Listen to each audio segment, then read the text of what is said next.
Mummy papa के पास घर ही नहीं है। अरे क्यों रह सकते हो गांव में?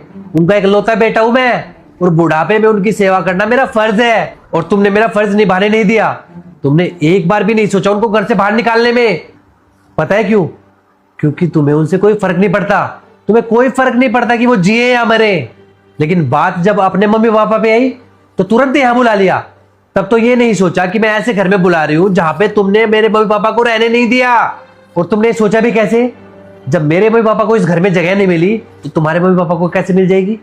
अच्छा ठीक है, मैंने उस टाइम गलती करी थी, आई एम सॉरी। माफी मांगने की कोई जरूरत नहीं है।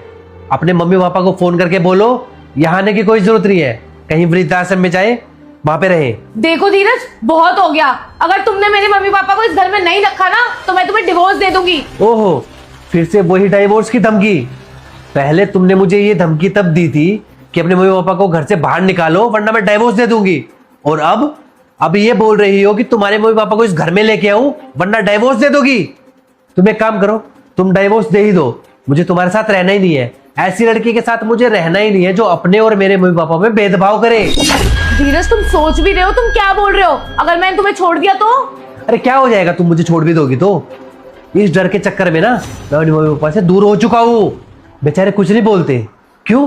क्योंकि वो मुझे खुश देखना चाहते हैं। अरे उनकी तबीयत खराब रहती है, पता नहीं कैसे गुजारा कर रहे हैं अपना। अरे बेचारे बुढ़ापे में खेती बाड़ी करके अपना पालन पोषण कर रहे हैं और हम उनसे मिलने तक भी नहीं जाते। क्यों? तुम्हारी वजह से। मेरे मम्मी पापा से बढ़ के ना तुम मेरे लिए कभी नहीं थी।